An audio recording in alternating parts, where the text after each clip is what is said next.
Welcome to another episode of Q&A. I'm your host, Cue Carbon. Today we had a couple of special guests lined up. One may not be able to make it last minute, and that would be Big Bear. I believe he's maybe having some technical difficulties, so he may pop in. We'll hope for the best. I have Shay as well. Shay is NTMF's founder as well as an artist himself, and Big Bear is an artist with the Filthy Animals and Deep Cave Records. They are both veteran artists within our city and also just in hip-hop in general. So I'm very excited to have them on. Before we get them on, or at least we bring Shay in, I do have a couple of questions that were given from our Instagram, Northern Touch Music Festival's Instagram, and they were similar questions. So I'm going to read them both and then quickly address those. So one was by Kirsten at Kirstyles83. And her question was, what kind of steps can I take to increase my chances of being showcased as a performer in the festival? And at _Reavers asked, wondering why some artists get priority over others for feature spots. And then we clarified they meant by features, they meant submitted acts. So basically, to quickly run that down, what we have done to make things as unbiased is us directors and direct staff are not allowed to voice who gets to perform. That way, there's no potential to cherry pick or favor, things like that. So what we've done in the past is we've assembled outside influencers in the music industry to gather together, have one big long meeting. They go through all of the submitting artists, and they make their choices. And it is quite the process, but it is the fairest way that we know to do this. So hopefully that clarifies some artists' questions. That's why some years some artists may have gotten picked a couple times, sometimes they missed one year. It is all done by a judge panel, again, outside of any staff members of the festival. So hopefully that helps. Also, what you can do to up your chances, one thing that the judges are looking for is, because they're picking people who will be performing on stages, they want to, you don't have to be that experienced either. The festival is for all levels of artists, but they want to kind of see at least a video of you performing your music. It doesn't even have to be a polished music video, just they want to see what you look like, they want to see how you perform, get an idea. You need to have music that's online as well.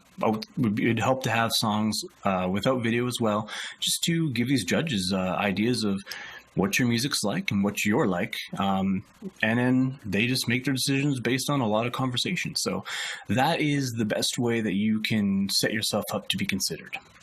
So I'm going to bring Shay in. Again, we're hoping Big Bear can make it in. Welcome, Shay. So again, Shay is the founder and director of Northern Touch Music Festival, as well as an artist himself and an influencer.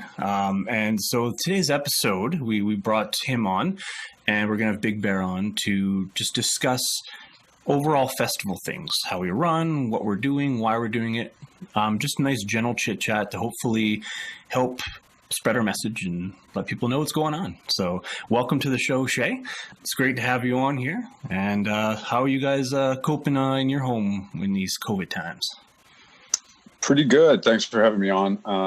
I wanted to also thank you for all the work that you've been doing with the festival lately, and just kind of started off by letting people know that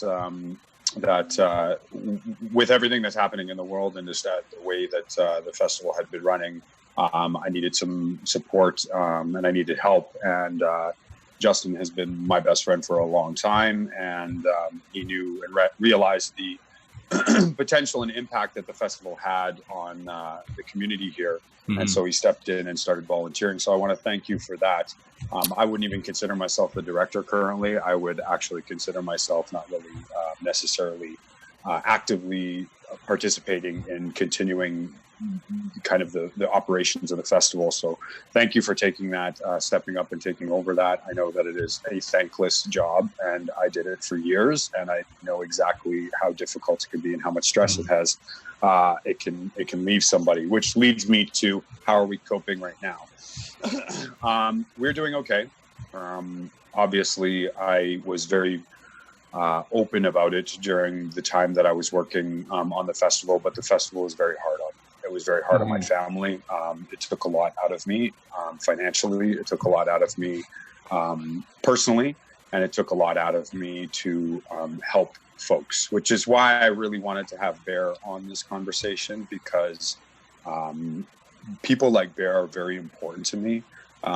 People who have always,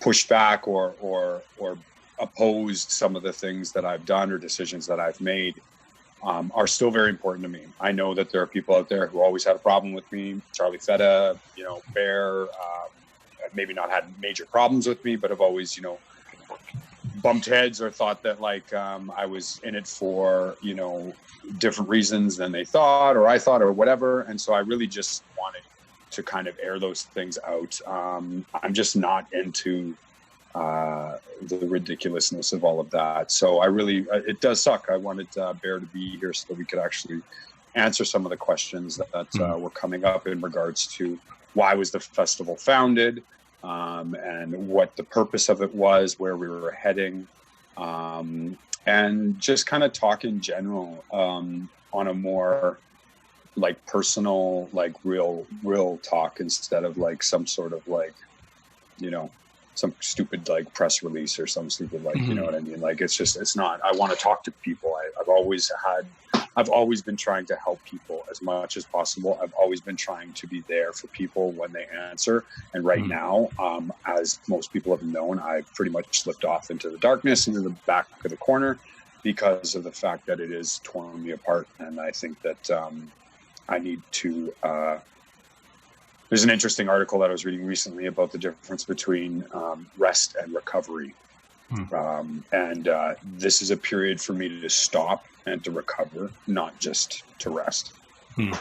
Yeah, it's definitely important to recognize that. And I mean, at the end of the day, your most important asset. So, in your home life and your family's got to be number one. So it makes sense if that's getting hurt. You got to make the hard choices, the smart choices to work on that. So it's good that you're able to share that with everybody too. Lets people kind of in on the what it's like to run a festival. And just to be frank, the last part of the festival was fighting for all of rap music. I wasn't even fighting for the individual.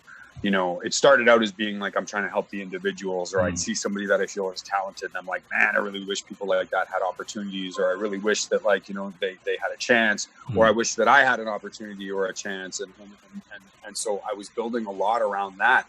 But what I started to realize, because as you know, and maybe not everyone knows, but I did a university job placement at the Canadian Centre for Policy Alternatives, and my work there was in policy and in arts funding, and I was part of a giant giant academic research presentation, which was an alternative budget that talked about how to fund arts more equitably, and so the latter portion of my work with the festival was fighting for all rap, all hip hop, all R&B. I know that Bear had made some comments about, it's just a bunch of people getting grants and all that sort of thing. Yeah, you know what? There's a lot of us that did get grants, and it only makes sense that people that did get grants were going to educate themselves further on business. So it's not that the grants created the festival. It's that the festival allowed people who were getting grants or people who were trying to advance themselves an opportunity to develop those things. So I understand the frustration that would come from Bear, or come from people who hadn't gotten grants and that sort of thing. And really, I was there trying to provide opportunity for artists to get those things. But towards the end of the festival, it was not an individual thing. It was not me trying to help out one artist or this artist, or I thought they were talented. By the end, I was realizing that, through my research, I found that the status quo European Eurocentric arts communities were getting 10 times the funding what a community-based organization was, right? And we're talking things that have been here for years.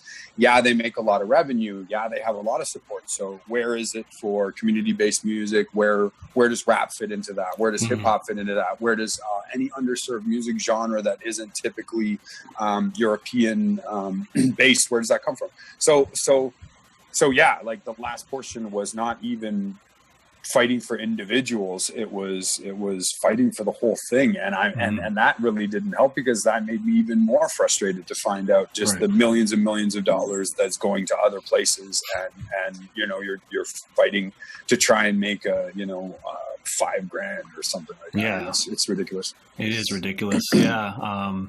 And it's interesting that you've found your way into that job placement, right? Like, it's crazy to think about. Like, the system's outdated, right? Like, it's not keeping up with the time, so to speak, right? Because hip hop's the number one selling genre for at least a couple of years, been top 2, 3 for how long?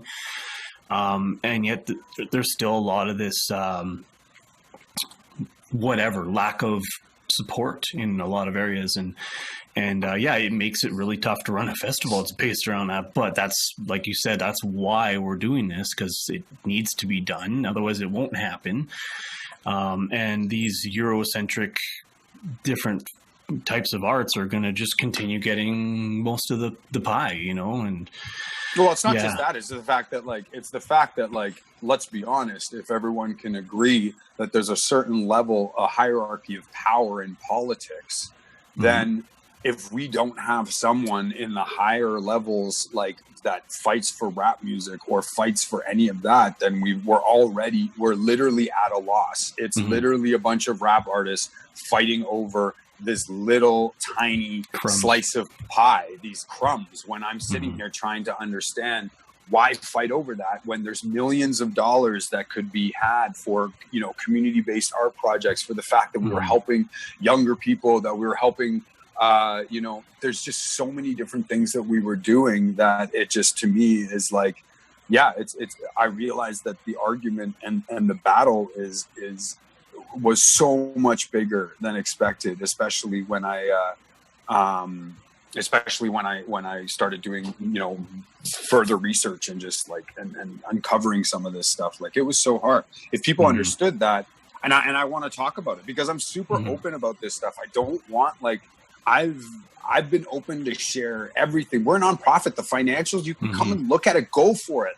I'm not, I am not, we have nothing to hide. Exactly. There's literally nothing. If somebody could come along and show me how to how to take that and turn it into something, I'm absolutely open ears. It's important for me to talk to the community, because I feel like these are the people that I'm trying to help, provide, opportunities for and stuff like that. At the end of the day, you can't get a grant as a rapper if, one, the grant system doesn't provide opportunity for you, if the policies do not fit how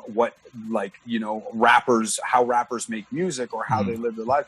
All of these things need to change before you can talk about whether or not this rapper got this amount or this rapper got this amount. We're talking in the world of grants that rap music gets about 1 or 2% funding in terms of overall grants, and crazy. And so it's it's frustrating, because it's I get it. I get why people are upset, because they want money and they want to get paid, and they put in a lot of years of really great work in making music and stuff like that. And I agree. Most of these folks are literally the backbone of rap music in the history of rap music in Winnipeg. But to think that I'm fighting against you is definitely doesn't make sense. It doesn't make sense. Yeah, and like I alluded a bit on the last episode about just how we, like you mentioned earlier, we're open, having these conversations, and it's and I kind of half-heartedly joked, in a way that if they actually really saw what was going on, it would be the complete opposite of what they're suspecting, and they'll be like, "Whoa, okay." Well, it sucks, because those are the people that are supposed to be championing us. But I understand, I completely get it. I understand the way people feel, and people believe that. I get it, man. It's a lot of hard work. A lot of people have worked for a lot of years. I worked in rap music for a lot of years, trying to carve a place in Canada, in the province, or in the city, or any of those things. So I get it. I know when you haven't feel like you've been undervalued for so long, it's hard to conceive of yourself as anything else. Mhm. But if rappers truly think that I was out here trying to undervalue them, then I apologize. Like, I don't know. Which is why I backed away, because of the fact that it got to a point where I was giving my all. Mhm. And at the end of the day, I was still having people that I considered to be my allies, Mhm. just acting weird and suspect, like it It's like was, you put everything on the table and it still wasn't good enough, apparently. Yeah. And, yeah. And if that's that's the heartbreaking, case, yeah. And if that's the case, then there's nothing I can do. There's absolutely nothing. I Right. can do, Right. So, but here we are still, piloting through and I mean, again, I don't want to like big up ourselves or the festival and sound like cocky or anything like that, but a lot of festivals have just packed it in for this year, and we're trying to continue to help the underserved because that's just how much we believe in this. You being absolutely. on the show and when you provide me with counsel too, and I and you have questions about certain things running the festival, and you're still the founder, your heart's there. And so we're still moving forward, and it's tough because they're, like you were saying with the funding, the whole genre gets like 2%, which is Mima probably does double figures of percentile for sales, and it just doesn't add up. So we're doing what we can, obviously. And yeah, we need our allies to ask questions, but also support more, because we're just trying to do this for this whole community, and we could use help, let's figure out things. So that's why I liked how you and Big Bear decided to come on the show, because that's a way to further bring content to people who are isolated and to hopefully help artists grow in various areas. So I think that Bear is a historical rap figure in Winnipeg. I respect everything that he's ever done. Mm-hmm. I even did some remix work on their last record. I support the Filthy Animals, and I have never said anything, that like, I support so many people. So the fact of the matter is that if Bear is thinking these things, God bless him, other artists are probably thinking the same thing. Mm-hmm. So I just wanted to confront it and talk about it and talk about it like on the air and talk about it live and talk about these things, because I think that at the end of the day, like, I'm just an artist, or like, I'm just trying to make it through. Yes, we are trying to figure out how to survive. Mm-hmm. We're trying to figure out how to get through COVID. We're trying to figure out what it looks like for people. Mm-hmm. So yes, we want to continue to help underserved. We want to continue to help the people who feel ignored by the music industry. Mm-hmm. That's why, you did that awesome thing for Curb. You posted up where to get some funding right now. Is it pronounced Curb? Curb. I have no idea. But I don't know either. I'd say Canada emergency. So Canada hard C, but like, that makes sense. So curb payments, the thing is that we are, and always have been, community based. And so if there are artists that require or would like something, let us know, because we will make it happen within, like, however we can.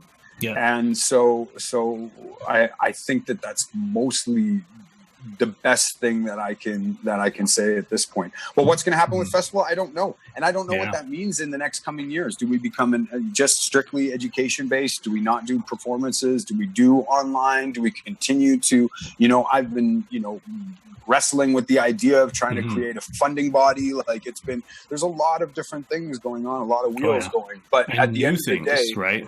That no totally one like you launching before. Yeah, you launching this video stuff is brand new for us. And the reason why is to continue to bring education and resources, and in some way, shape, or form we can, folks. And, exactly. And, this is how we can. Specifically thinking about rap artists in mind. So, I mean, recognizing that, it's cool that there's like, maybe a grant for this artist or this artist, but potentially the grant guidelines or requirements don't fit, the way rap music is the rap music industry. So therefore, trying to find the things that make the most sense for rappers, make the most sense for singers, R&B artists, and all that sort of thing. Like, it's not whatever we can do to provide support during this time. I really, really hope that people will reach out and just say, hey, we've got an idea, or I've got an idea. Yeah. And the best way to do that while also providing other ways of support is helping the social media.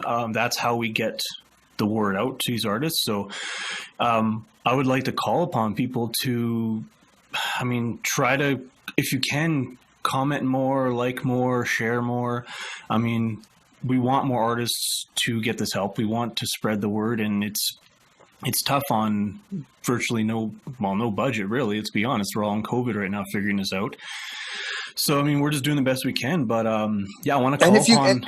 And if we can't call upon people to like and share and all that sort of thing, if life is really at that place for you right now, and where people can't do that, please let us know, because we will start providing any resources to help you right now. We are here for rap music. If you are a rapper and you are stuck and you are confused on what to do or where to go or whatever, please reach out, because the fact is, we're not just a festival. We have always been education, opportunities, infrastructure. How do we help? We're literally, that is what we are trying to do. Yes. So yes, we do definitely call on our community to support us on social media. But if you're finding that it's that we can't even get that to happen, tell us why, what's going on. You know what I mean? And it's giving us direction, because we know topics, the usual topics and areas of music business to help artists, but we don't necessarily always know what they need right now. I know we have an idea, but help us, direct us, tell us what you want. What do you want to hear about? What do you want to do? And we've always been very open. So hopefully people who are watching this will just know that maybe some don't, because they don't know if we care, whatever else. We do. We want to hear from you. We really, truly do. Let's work together. We're all figuring out this new world of isolation and quarantine, and this is all brand new. But we're in this together. We're all artists, really. We all make music. We're all just trying to help each other. Let's really use this as a community opportunity, That's the best thing I can say for sure. It'll help overall, and it'll help us then the social media and all that. It's going to help reach more artists, help more people. We should build this together. So, and I've mentioned it in the shows. I've mentioned it in social media, is question and answer, our cheesy little Q&A name. And we want artist submitted questions. It's exactly what we just talked about. Let us know what you want to know, and this is the show to cover that. And then I bring on guests such as yourself that can add value and experience and knowledge and everything else. This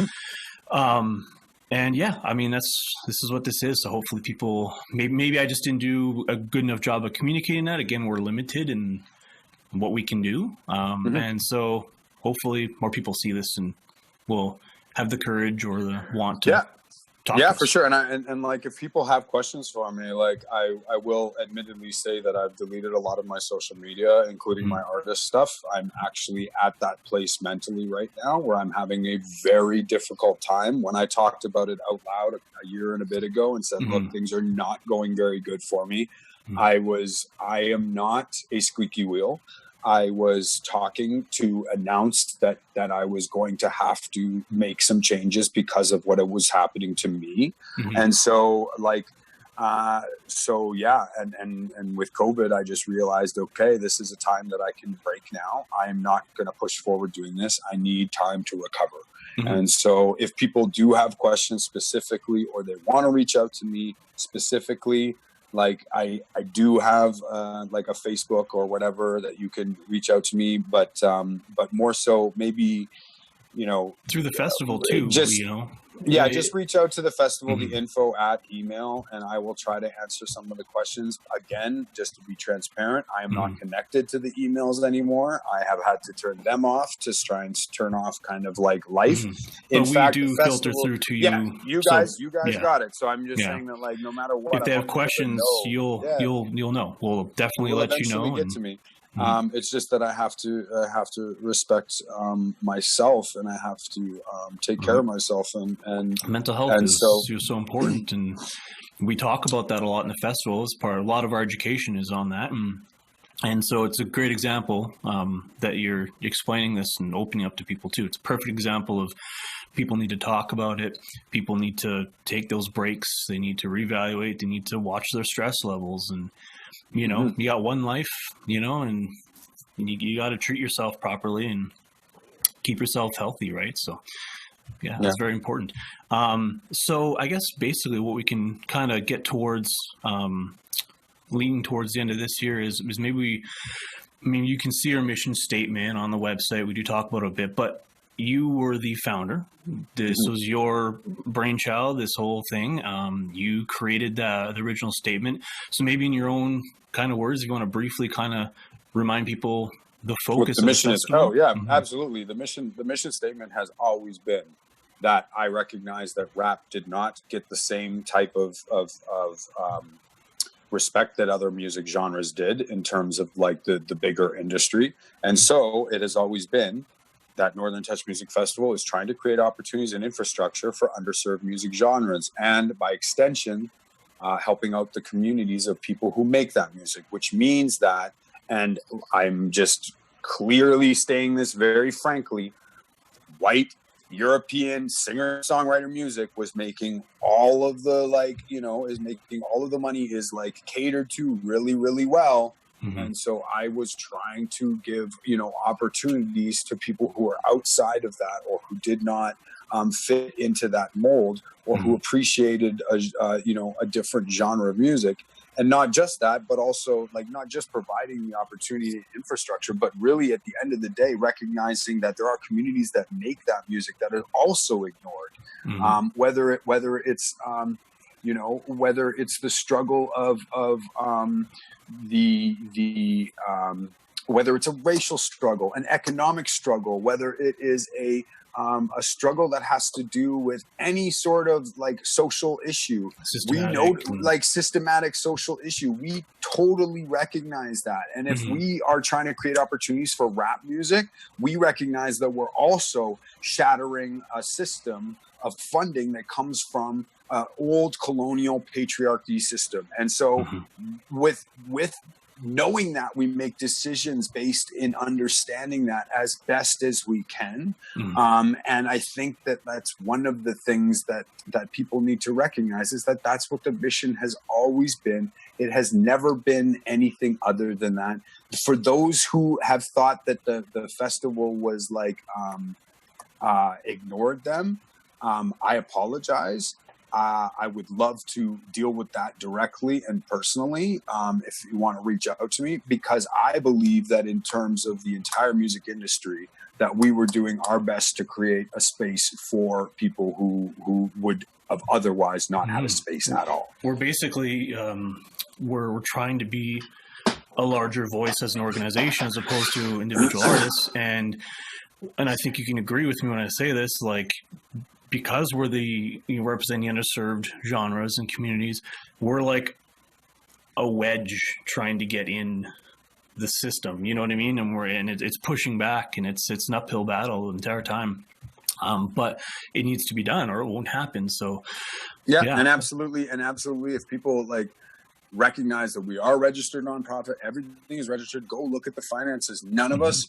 I didn't make a salary. I've never made a salary. I've personally invested anywhere from $40,000 to about $75,000 of money to make sure the festival happens. Okay. And there has been no profit. It is not, generates revenue. Yes. But it is not what people think. There is not like, certain people making little comments here and there. Just imagine being somebody who cares so much about something, puts their entire life savings and puts their family, in a place where you're away from them and you're struggling. And then just to have people come and comment and say like, oh, this is for, individual gain. You're just like, you're trying to make money and like all those sort of things. The tough part is that like, that's so far from the truth. And I really, really want to talk to those people because it would help me feel better and go through my process of recovery, knowing that at least I could get that aired out, you know? Yeah, at least it can be known, you know, and not have to be speculated upon or rumors or whispers or whatever. It's here it is. This is it. So, you know, I appreciate you being that open. You know, that can only come from you. Like, that's why in the last episode, I didn't get into any kinds of details, and, you know, because it's not my details to really tell. Plus I'm representing the festival's director. You're able to speak on yourself because that was what you did. So thanks for sharing that. Hopefully that, you know, finally allows people to get a real understanding of what's actually going on.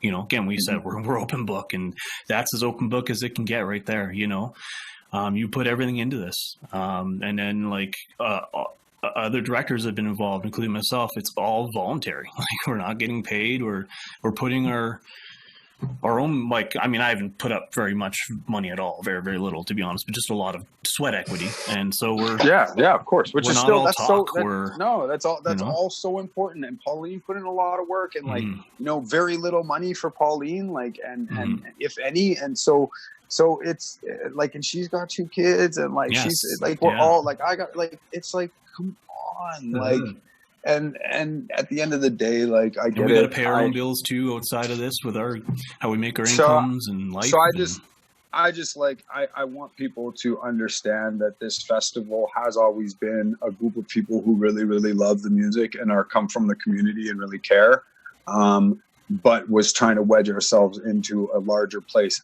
And I also want people to recognize that this is not me saying that the festival failed, that it's me saying that we succeeded, but I had to step away to reconsider, to restructure, to reorganize, to rejuvenate myself, and to recover and to get back on track to where it is. I took on a large battle trying to do this, and I am currently needing just a break from that. Yeah, and that's totally fair, and it makes sense. And yeah, like I said, you're my best friend. I've known you. I've seen you through the whole process, and you definitely put in the work and sacrifice and everything else. And it's, I'm only getting a portion of the stress because, like you said, I feel so bad. I text you all the time. I'm like, dude, just don't do it. Like, please do not do this if you're going to end up like me. Well, I have handled it pretty well. But like, also, again, like, I don't have the added financial stresses that you've taken on, which so affects the mind. You know, it's livelihood. It's not just stress because of communications. It's not just stress of time. It's you've made some big sacrifices financially too, and money always leads to stress, right? And it adds on to it. And so, no, you took on quite a load of stress. So no, you need that break. You need to take care of yourself. And I don't think anybody could, you know, doubt that, or, you know, we're all about mental health, and that's a big part of this. And anybody watching who, you know, is maybe going through really stressful times, as a lot of us are, especially right now, remember to reflect, remember to take a break, remember to self-assess and do what you got to do, even if it's a hard decision. You know, at the end of the day, your health and your family is number one, and it should be, you know. And also just as a final note, we do recognize people have applied for a festival now, and we do recognize that the festival is not going to happen the way that we envision it. Yeah. But we are working behind the scenes. Q is asking me, you know, to consult a little bit and to figure out exactly how we can serve folks during this time, during this period. For those who have applied to the festival, obviously, we will try and figure out what we can do to serve you and to help. But we will be actually working on a statement in the next probably couple of weeks to kind of just put it out there to let everybody know kind of what's going on. But we're still trucking ahead. So yeah, artists don't have to worry that their submissions were for nothing. It's definitely not. And like you said, we recognize that. And like, again, it's a new world we're in. So I'm sure people can understand that at least now they know that we are working. We are still providing. We're trying to figure this out, and we're not keeping anything a secret. We just, it's tough right now to even look at bookings in the future because venues aren't even taking bookings, and the government doesn't know when people are going to be allowed to gather and what that look like. So hopefully, I think most people get that, hopefully, and they're patient. Just be patient with us. But no, we're still here. You're in our minds, all those artists, and we're going to do something. We just can't honestly say what yet, Yeah, So, no, for sure. Well, thanks for having me on, man. thanks for coming on, and hopefully people will get in the comments and or emails and message us with concerns, questions, things like that. Let's get this community growing. Let's work together. It's all we got is our own support in this crazy new world. Don't forget to keep creating when you can as artists. There is options of doing it at home, just like we're doing these kinds of live streaming. And Where rappers and beat makers have always been in the basement making music, so working remotely is the same thing. But and it's funny, hey? It's almost like this rap, this music genre. It's almost like we should be thriving in these times, right? Because we not are much thriving. different. Yeah, We're gonna thrive. So Thank you very awesome. much. Thanks man. again, and have a good rest of your evening. And You too. thank you everybody else for tuning in. This has been another episode of Q&A with special guest Shay. We will work on hopefully getting Big Bear on in a future episode as well, because he's, again, an influencer, a lot of knowledge. You can bring a lot to the table. And for now, enjoy the rest of your evenings and week, and look forward to more content from us coming out on our social medias at Northern Touch Music Festival. Thank you. Bless. Peace.